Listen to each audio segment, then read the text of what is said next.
Oh God, I look up at the stars and night and am reminded of how small I really am. I feel insignificant, alone, isolated. I know Scripture promises that you've counted every hair on my head, but I just find that hard to believe. Why, God, would you ever care about me?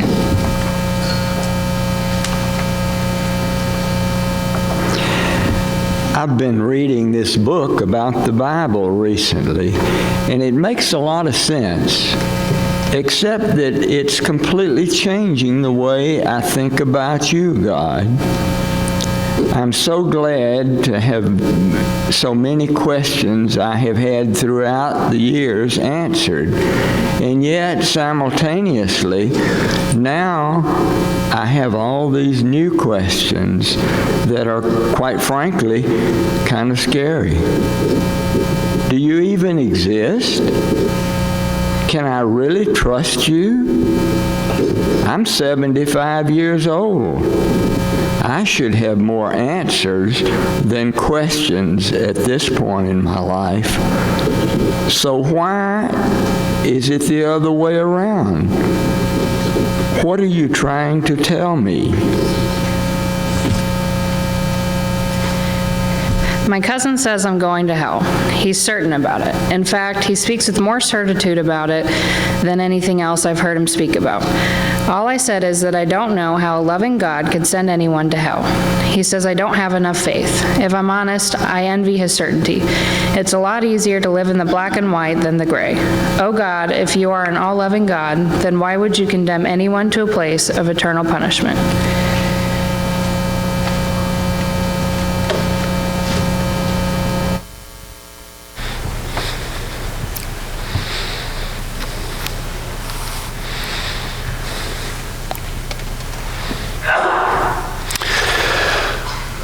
This American Life recently featured a story about Caroline. I suspect some of you heard it. She was a year out of college when a package arrived to her parents' house, a place she hadn't lived for many years, and so her mom texted her. "What do you want me to do with this package from Walmart.com?" she asked, which was weird because Caroline hadn't ordered anything from Walmart ever.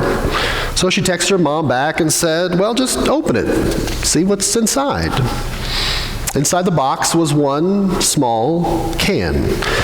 More specifically, 12 ounces of large black olives. No note, no explanation, no nothing. Just the olives. And so naturally, Caroline begins to wonder, who sent me a can of olives? And so she immediately starts texting her friends. "Hey, did you send me these olives? Is there like an olive inside joke that I missed somehow?"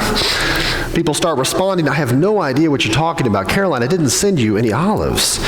Of course, one of her friends starts to mess with her. We all have one of those, don't we?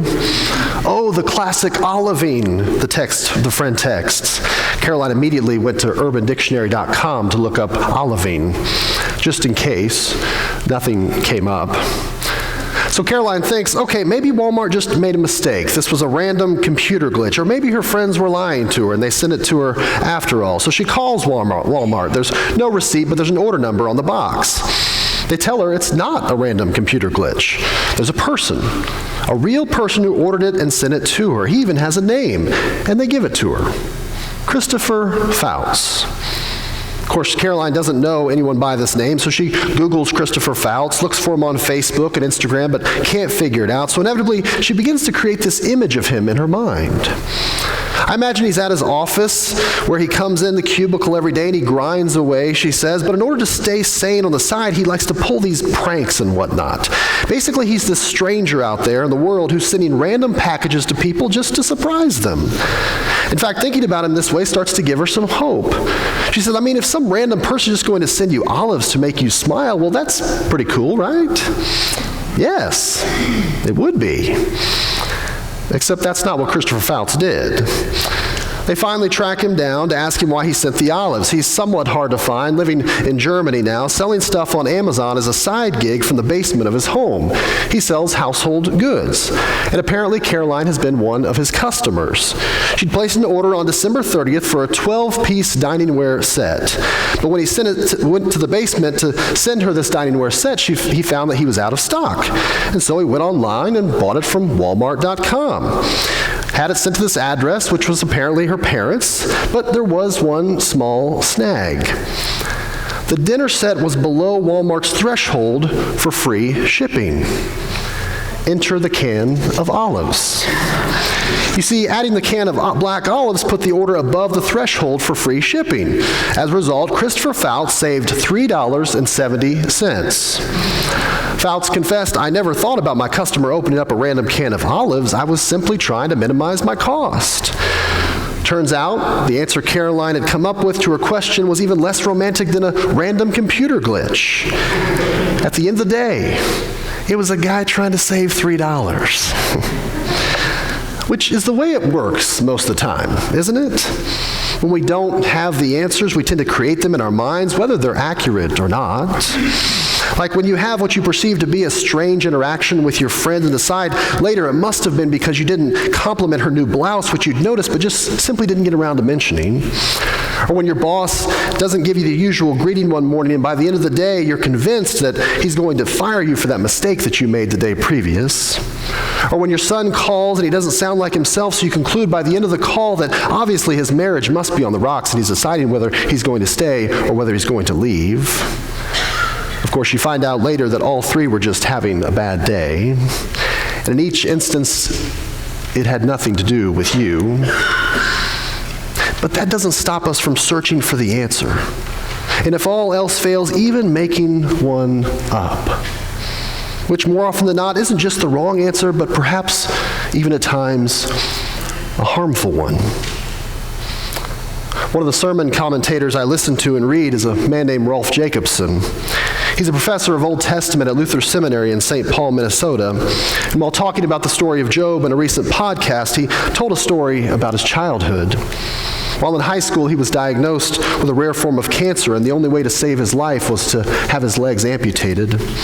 Soon after a surgery, a woman approached his mother one day from the neighborhood and asked her, "Don't you feel guilty about your son?"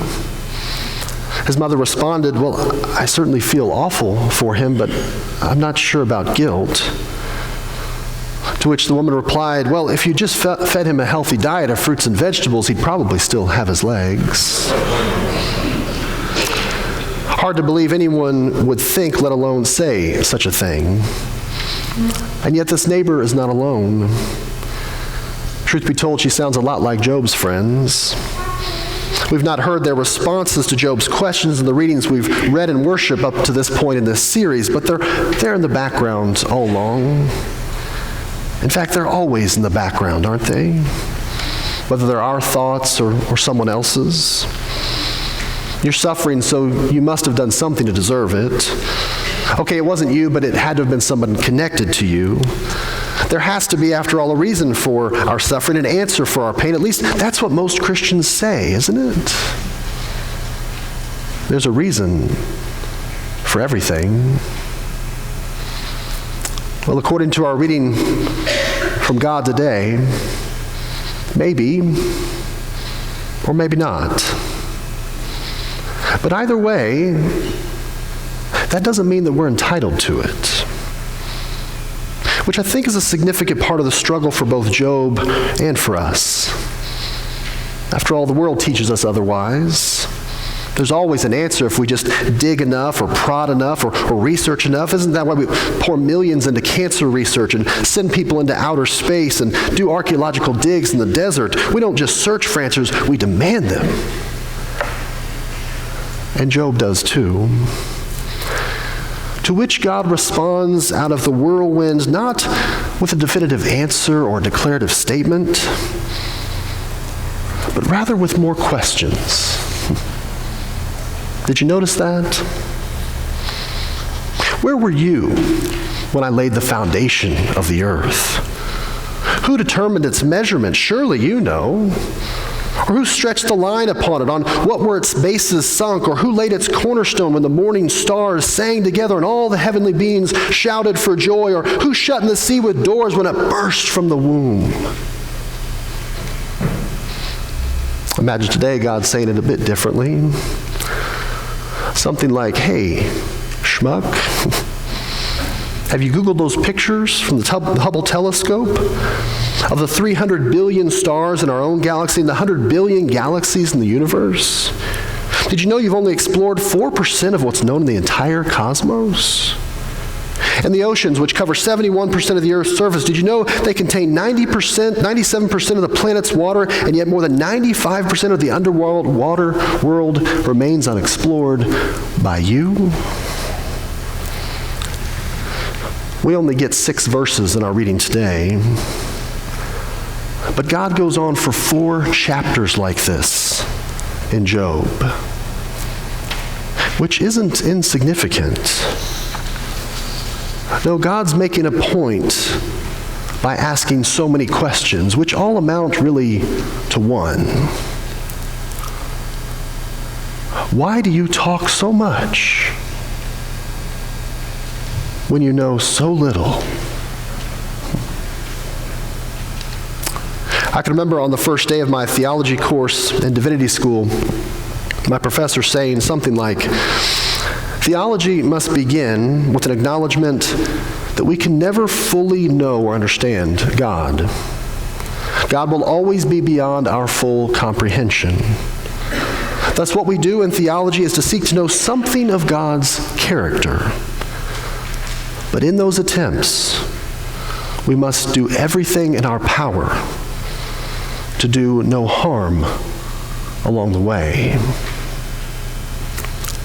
His point was this: questions about or of God, they're not a bad thing. Neither are our answers. Both are even encouraged. Except, that is, when they hurt our neighbor. So when others are coping with pain and suffering, don't attempt simple answers to complex questions just to fill the void. When trying to wrestle with difficult biblical passages in Scripture, be careful not to turn the Bible into a weapon. And if someone has the audacity to speak with absolute certitude about the will of God, tell them to open up the book of Job, chapter 38, and start reading. You know, the last 10 verses of the book of Job tie up the story very nicely and neatly. In fact, one could say it's a happy ending. We're going to read it next week. Job's friends who give him a bad time, God reprimands them. Job receives back twice of all that he's lost. He ends up with a new family, and so the story goes, no women in the land were more beautiful than Job's daughters. Job lives a long, healthy life to the age of 140 years. For 41 chapters, Job is plagued, wrestles with questions about the meaning of his life, and receives a response from God in the form of more questions. But then in just 10 verses, the story is wrapped up in a pretty box with a shiny bow, which is the reason most scholars think that ending was added much later by editors who needed answers. They couldn't leave the can of olives alone. The truth is, I prefer the story that ends in questions. After all, that seems more true to the realities of life. That we might not get always the answers we hope for or expect. In fact, we may just end up with more questions. So I try my best to trust God. After all, the only thing about which I am certain is that God is God. And we are not.